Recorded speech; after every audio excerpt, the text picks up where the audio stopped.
Hello to my busty bays and D Cups and Ups girlies.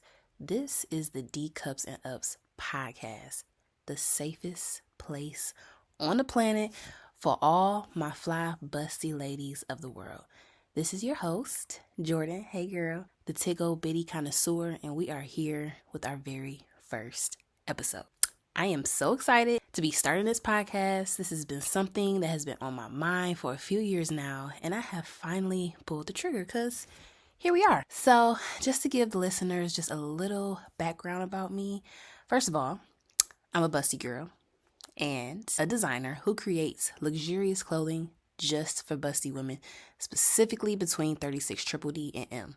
And if you haven't already heard, our brand is named Ankh&Lotus. Yes, that's my very first baby girl, and she's my pride and joy. I've been busty since about 9 years old, and I don't know what they were putting in the food, because just saying that doesn't even sound right. I've also been designing clothes since around that age as well. I sew, and I've also studied fashion design at FITM, where I learned that sewing is not my strong suit. I definitely could sew, but it's not my strongest area. And I had to come to grips with that. Creating, sketching, ideation, now that's my bag. That's where I feel like I'm definitely in the expert arena. Like when it comes to designing and coming up with concepts and creating, that's where I thrive.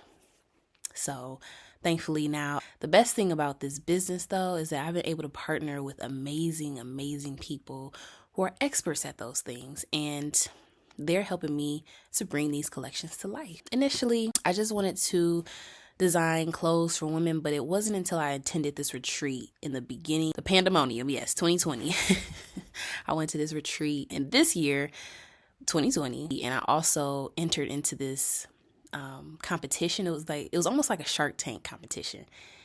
And it was just, it was amazing. They loved my idea, so I was nominated, and I had to present my business in front of the judges and a whole entire audience. So sidebar here. So when I got nominated as one of the contestants, they were like, I remember she told us, she was like, okay, so you guys are going to present your idea in front of, I think it started at 5 judges, and then it went down to, no. It started at, she was like, you're gonna present your idea in front of 3 judges. And then she was like, you're going to present your idea in front of 5 judges. I'm like, all right. And then towards the end, she was like, okay, so you're going to present your idea in front of 5 judges and the entire, like everybody who was at the retreat. It was like, maybe over 300 people. And me, like public speaking, we don't go together. Like just thinking about it. And this was 5 years ago now. So it's January 1st, 2025. So that happened in 2020. Me and public speaking have never been tight. Like I was so nervous. I'm like, what? You said what? First, I'm like, okay, I could speak in front of 5 judges. That ain't nothing. You know what I'm saying? But 5 judges and plus 3,000. I mean, no, not 3,000. 300 people. Are you kidding me?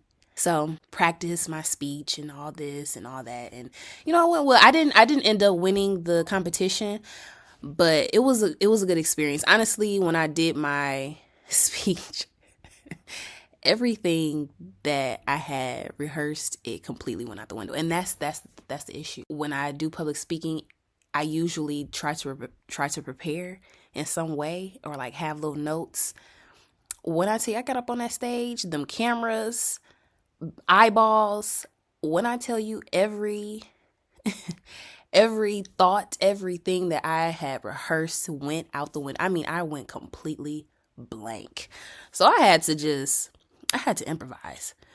And I don't remember what I said. I just remember I was so upset. I was so upset with myself, y'all. I was so upset because I'm like, oh my God, I sat up here and was rehearsing this for months. I was rehearsing my speech for months, my little pitch for months, and completely just trashed it.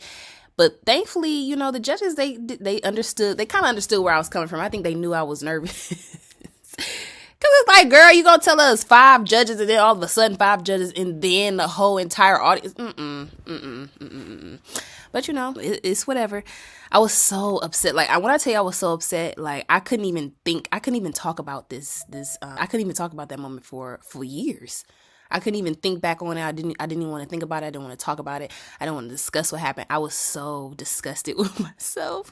And this was a time where I was very big on, like, speaking down on myself. I had to get out of that. But I was very big on speaking down on myself around that time. I don't do that anymore, but I was just, like, the fact that I could speak about it now, I can talk about that whole entire ordeal now and not feel like I'm about to, run up under a rock and cry.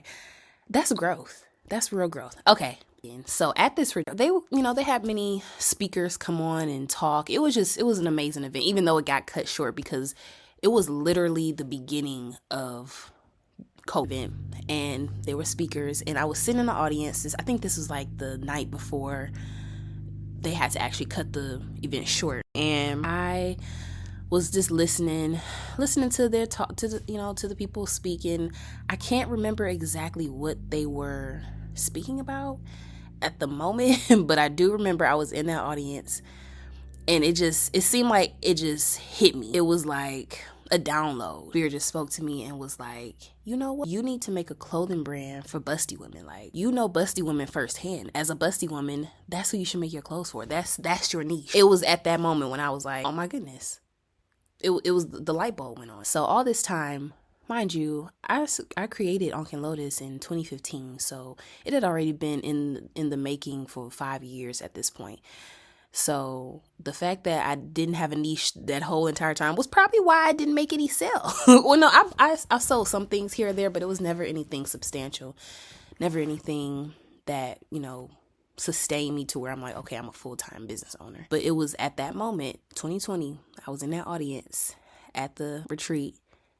And that's when it hit me. I'm making clothes for the busty girls. From that point on, it was all about the titties and how I could create clothing that not only will fit us, but fit us very, very well and eliminate discomfort, provide support, and be in alignment with our style.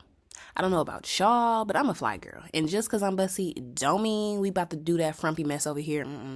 We put that shit on. The Cups&Ups Podcast is not just a busty girl fashion podcast, okay? This is a busty girl's safe space. We're going to talk about all of our busty girl struggles, our victories, our insecurities, our traumas, you name it. We're also going to talk about how to care for our boobs and love on them and ourselves. We will talk about how to style and how to embrace the buxom body God gave us.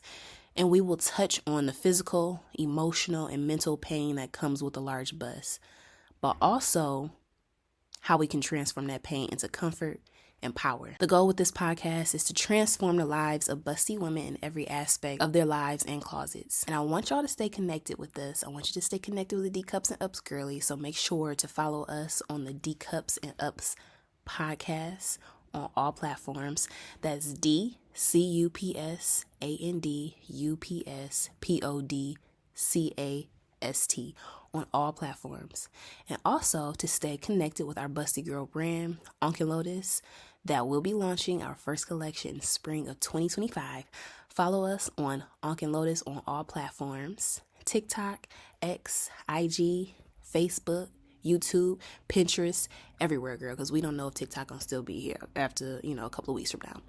And also to get on the wait list and to be first notified of our collection wrapped once we drop, head to our site, www.ankhandlotus.com, and reserve your spot. Oh, I don't think I spelled it out for you. Ankh&Lotus is spelled ANKHANDLOTUS. That's Ankh&Lotus on all platforms. All right? Bye-bye.